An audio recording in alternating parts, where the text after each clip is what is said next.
guys, welcome back to my channel. My name is Payton, and if you're new here, I am an ex-Mormon that has seemingly become my niche on this channel. And today I'm going to be talking about how leaving the Mormon church impacted the way my husband and I parent our children.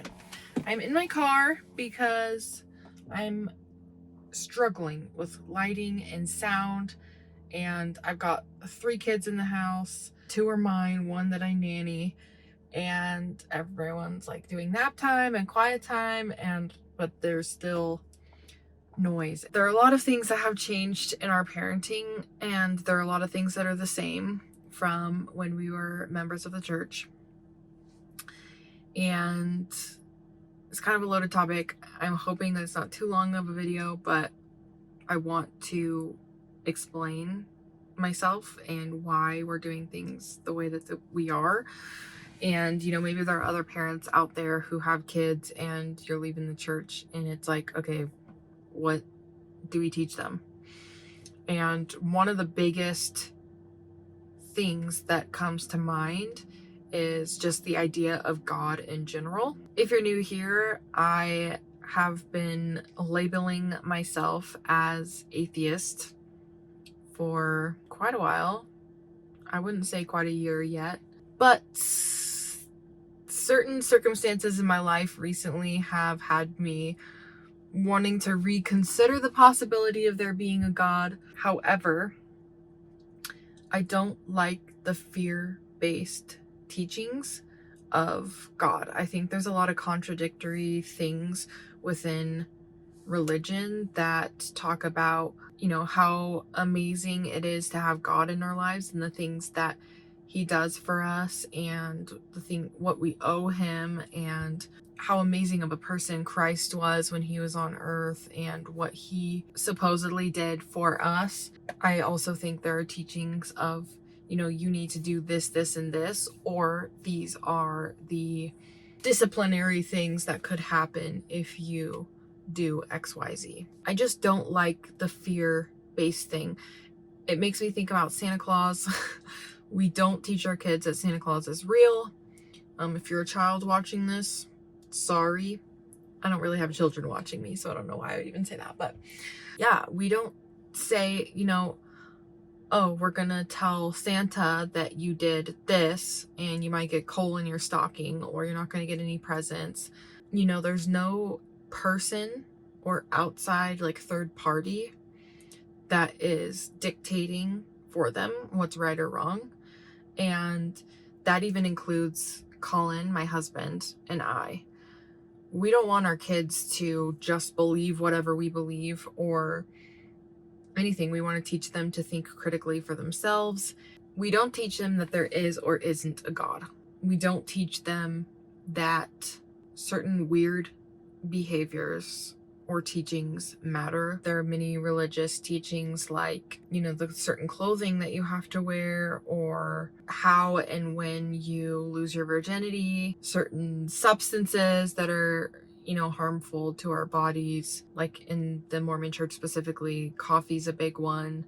I don't even think coffee specifically is worded anywhere that I can think of, but it's just interpreted and decided by everyone for some reason that coffee is not okay. Things are starting to lighten up these days, though. More people are getting tattoos and piercings and all these things, but those used to be big no-nos. Things like that, we don't teach them. We just don't teach them that certain actions or behaviors can lead you to heaven or hell. We just teach them that certain actions and behaviors can be beneficial for our bodies and can be good for us and for the people around us. And there are certain actions and behaviors that are not good for our bodies or that can be harmful to ourselves or the people around us. And we just want to teach them to overall be a good human being. And all that really means is that you can believe whatever you want religiously or politically. We just want them to make decisions based off of what they genuinely feel is right or wrong, and learn from those things and research information that they receive to know whether or not it's something that they do believe or don't believe, as opposed to just taking things at face value. And that's one of the biggest shifts that we've had through leaving the Church of Jesus Christ of Latter-day Saints.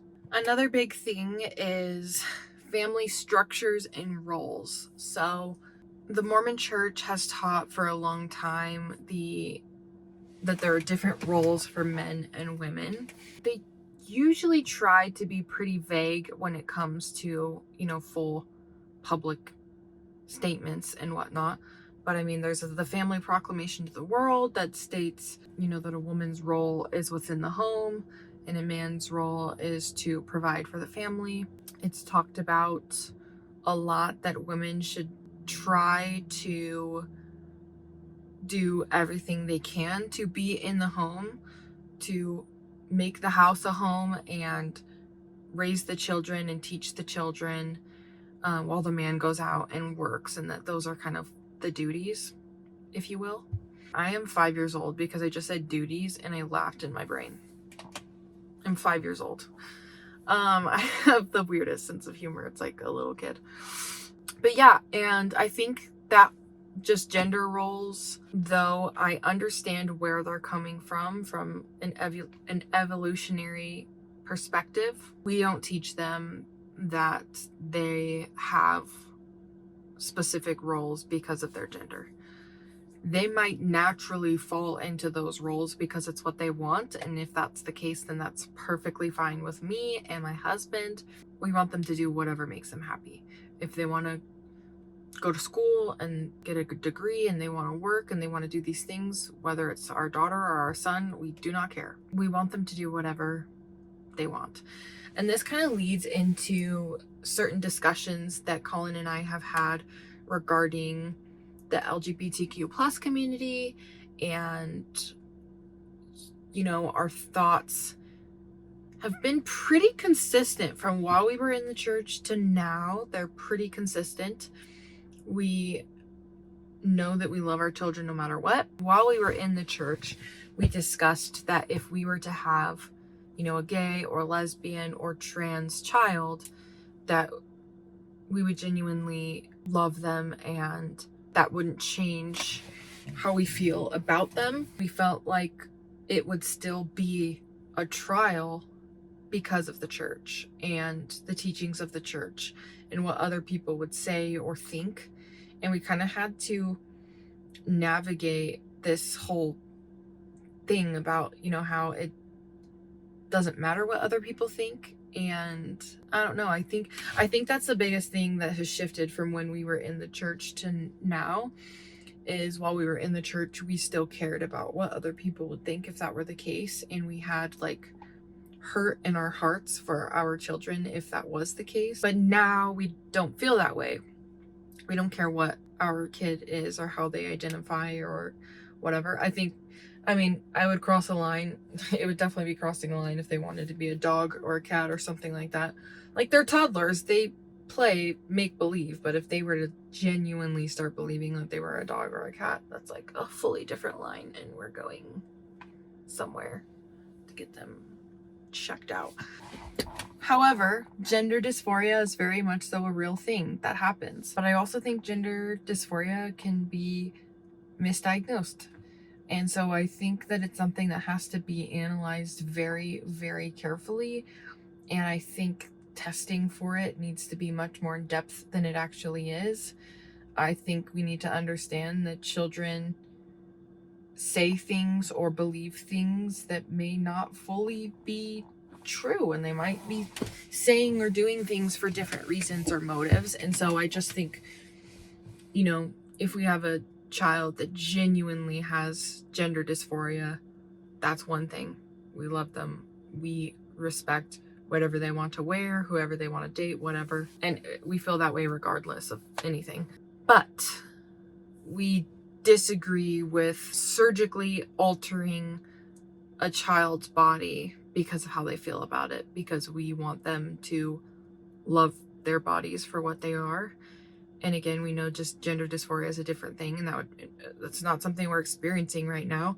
If that were to ever happen, and we were in a circumstance where our kids felt that way and we were going through that process, perfectly open to my mind changing on different things. But right now I kind of think about it like a boob job and me wanting something like that as a teenager, and how it's like my parents are like, why would I get a boob job for my 15-year-old? That's insane, because I wanted it. And it's just, I think about it in a similar sense. It's like when you're 18 and you want to pay for it and do that because that's something that will make you feel more confident and more yourself.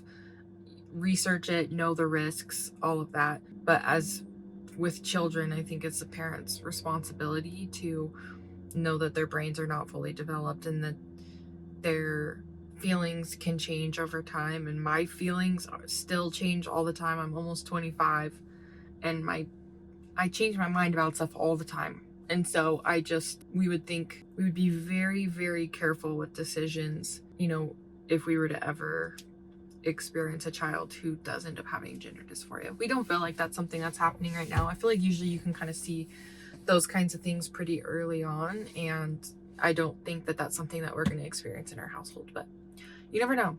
And when it comes to like if they're gay or bi or lesbian or whatever the case may be, that's so neutral. That's so neutral. We don't care who they love.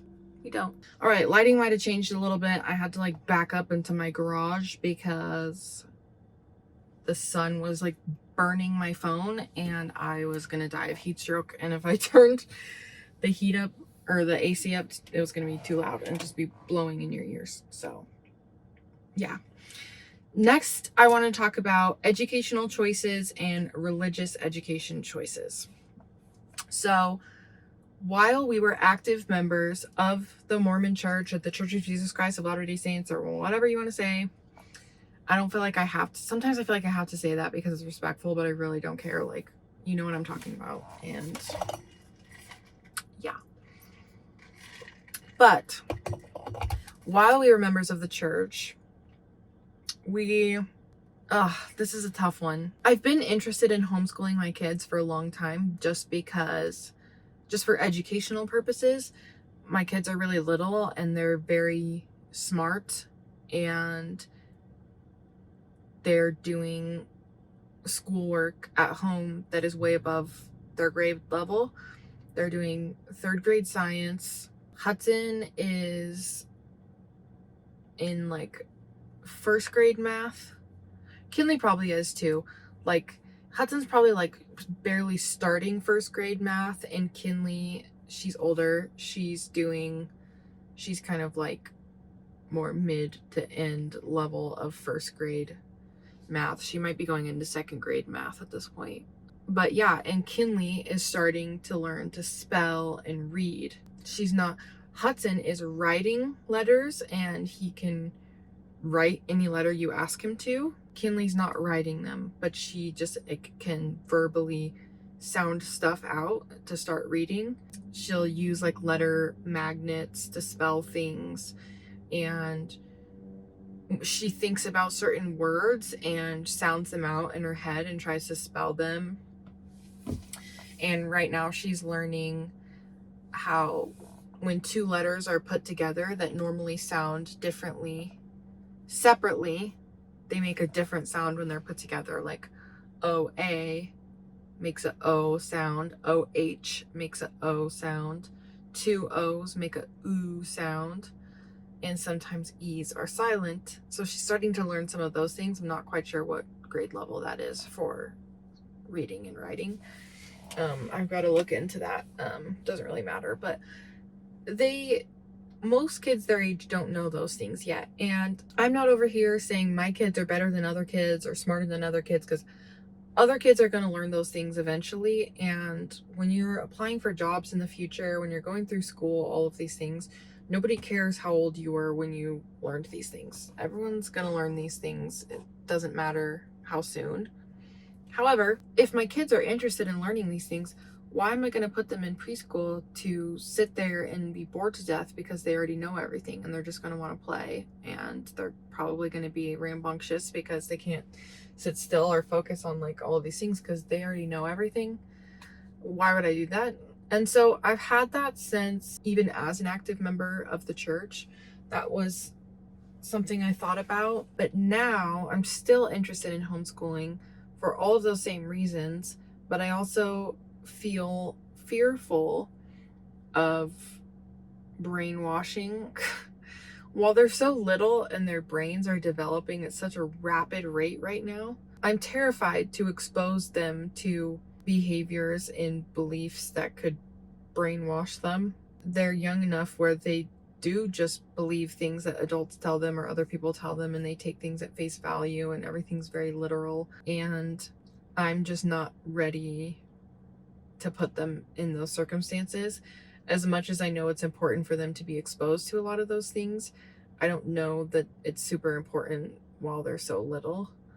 I just really want to teach them to think critically about everything and don't just believe things people tell you. Some people lie, some people have false information, some people don't know what they're talking about, and some people can be really convincing. And I'm scared and I'm not ready for that. And that's something that has shifted since leaving the church, is, them being exposed to information that could make them feel fearful or, I don't know. Colin and I have talked about like what things we would say if the kids came to us with questions about God or Jesus, and we are open to the idea of teaching them about who Jesus Christ was when we walked the earth, and that we have actual evidence that he was a human being on earth, and everything that was written about him for the most part was very kind and sweet and genuine. And there's a lot of people who want to live like he did because he was a really good example and he was kind and he did things for others that made them feel good and happy. And when we do things for other people like that, a lot of times that fulfills us as well. And when we're kind and loving and we're putting that good energy out, that's the kind of energy that more often than not is going to come back into our lives.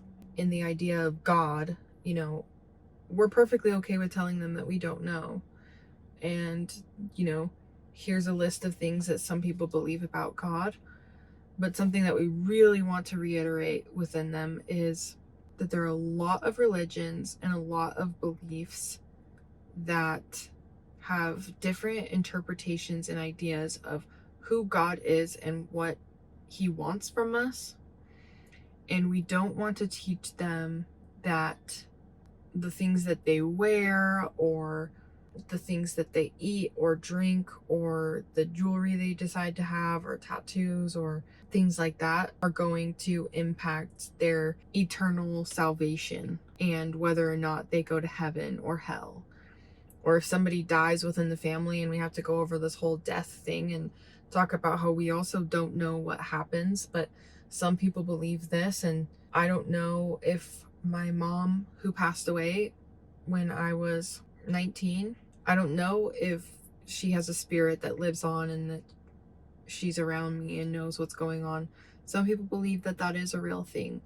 And sometimes I do like to pretend that she's in the room with me and I'll talk with her and think about what she might say back to me. And sometimes it makes me feel good to think about, maybe she can see me and see you guys, my little kids, and be proud, and that I would be able to see her again when I also die. But I don't know if that's real or not. But sometimes pretending or thinking about it as if it is can make me feel really good after experiencing something so hard. But we want to be honest with them in our beliefs and just saying, that we don't know and that it's okay not to know, and expose them to beliefs that other people have, but to not just believe things because you're being told to believe them, and not interpret scriptures or talks or any of these things the same way that the person who's teaching at the pulpit is doing it, or teaching in a class, or if somebody is telling you this is what this means, you don't have to believe them. Or like the Mormon church has the articles of faith. These are 13 things that we believe. Instead of just telling somebody what to believe, and just taking that at face value because the religion or organization said so. That's not something that we're comfortable with, and we want our kids to experience different things and decide for themselves whether they agree with something or not, or believe something or not. Hopefully that made sense. Okay, the next thing I wanted to touch on was discipline and guidance and communication and openness. So we are not huge about discipline. I think there's many forms of discipline that people use around the world. Some people hit their kids, some people yell at their kids, some people give them chores to do, which in my opinion just makes them hate chores because it's a punishment. Or timeout, which has been proven time and time again to not work and just make the kid think about how much they dislike the parent who put them there. Self-isolation. There's just so many different forms that I don't agree with any of them. But communication and openness is important. And Colin and I do our best to not participate in reactive parenting, which is when you move on to the mid portion of the brain and you get into your emotional state, which happens when you feel like you want to react to a situation. I don't think that is appropriate unless someone is truly in danger. I think the appropriate response is to move on to our prefrontal cortex, make rational, logical decisions, teach and guide and communicate. That's our biggest thing. We feel much more relaxed about certain things. So bad words, for example, we don't believe that there's such thing as bad words. We believe that there's such thing as using words in a way to hurt somebody, and that's not okay in Colin and I's opinion. But words alone, people just decided that they were bad. Why can't I say shit? Is literally the same thing as saying shoot. Why is one of those the end of the world for so many people? I don't fucking get it. I really don't. So we teach them that different households have different rules, and it's important to be respectful of house rules as long as it's not like harming anybody, of course, or abusive in some way. Some people don't like when you wear shoes in their house. We don't care. We try not to wear shoes on the carpet, but sometimes it just happens you're wearing shoes and you have to run upstairs to get something really quick and you're leaving. Whatever. Some people don't let their dogs on the couch. We don't care. Unless our dog's in heat, then she can't be on the couch. Some people don't like certain words that have been deemed bad. In our house, we don't understand why they were deemed bad. We do not care. My 3-year-old says, oh shit, when he drops something or whatever. I do not care. Judge me all you want. Why? How would that make me a bad mom? How would that make him a bad kid? Just because people decided that that was a bad word. I do not care. However, in some houses, people feel that that word is disrespectful. Sometimes it's religious, sometimes it's cultural, whatever it is. It's important to be respectful around other people. It's like bringing alcohol to an alcoholic, or they don't drink. That would be disrespectful, even though you might drink alcohol and think it's nice and want to have it, whatever. That would be disrespectful to bring that into somebody else's home who's trying, And so we feel that same way with like bad language. Though we don't believe that it's bad, it's important to be respectful of other people. Also, culturally, it would be deemed disrespectful to use that kind of language in a job interview or something of that sort. And so there's certain levels of like respect and just knowing how to be a human being. I don't know. It's hard work, but we don't care in our house about that. And we're very lax, chill, go with the flow kind of people. And it's okay that we have rules and beliefs that are different from other people. And none of us are right or wrong. For the most part. There's freaking criminals who do some crazy stuff. But you know what I mean? We're all doing what we feel is right, and we're doing the best that we can, and that's what's important. It's important to be respectful of other people's beliefs when you're around them and not tell people that they're wrong and we're right, because that's just, how boring would the world be if we were all the same and we all believed the same things? Boring. Anyway, so that's how I feel about that. I have a bunch of other notes with different topics that I could go into detail on. I've got, independence and decision making, handling doubts and questions, emotional support and mental health, involvement in extracurricular activities, life skills and practical education, worldview and exposure to diversity, body autonomy and personal boundaries, future aspirations and career goals, legacy and family history. I feel like there's a lot more that I could go into. If you guys want a part 2 for this video, let me know in the comments below. But I feel like I touched on a lot of my answers, I feel, are going to be tied around the fact that we don't care what our kids do, what their dreams are, what their goals are, career-wise, education-wise, gender roles or identity. We respect them for who they want to be, and we don't want them to adopt our beliefs or other people's beliefs just because. We want them to develop their own identity and beliefs based off of experiences and research, logical thinking, facts, things like that. But I can make a part 2 if you guys want. Just let me know in the comments below. If you like this video, please give it a thumbs up and subscribe if you're not already. I'm so close to getting to my 4,000 watch hours, and then I will be able to be fully monetized on my channel and start making some money for my family. And that would be so awesome and amazing. And I always love content recommendations, so if you have anything that you think would be really fun idea, leave it in the comments below.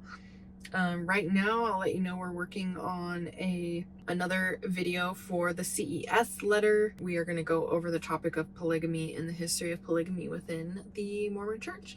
That is the next video that we're working on.